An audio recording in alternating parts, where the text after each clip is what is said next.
நீதி பரிபாலனம் என்பது சட்டத்தின் அடிப்படையில் நடப்பது.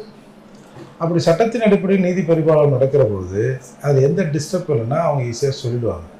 ஏன் இந்த நீதிபதிகள் விலகி ஓடுகிறார்கள்? ஏன்னா நாளைக்கு இது நாம் சட்டத்தின்பால் இதை நம்ம ஆய்வு செய்தோம்னா இதில் நம்ம அரசுக்கு எதிராக தீர்ப்புகளை கொடுக்க வேண்டியிருக்கும். அப்படி கொடுத்தா இந்த பாவங்க நம்ம என்ன பண்ணுவாங்களோ அப்படின்னு பயந்து தான் இன்னைக்கு பொதுவாக குற்றவாளிகள் நீதித்துறையை பார்த்து பயப்படுவாங்க.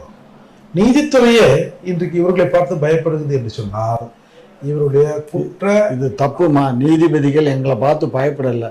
அவங்க இந்த வழக்கை நான் விசாரிக்கல, அடுத்த நீதிபதியை வச்சு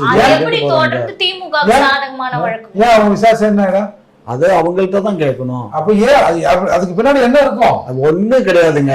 நாங்க நீதிபதியில நாங்க ரொம்ப மதிக்கிறோங்க. ஏதாவது ஒரு நீதிபதி போனாருன்னா பரவாயில்ல, இப்படி 4-5 பேர் உங்களை பார்த்தோட பயந்து ஓடுறான்னா சும்மா அந்த கதையெல்லாம் விடாதீங்க.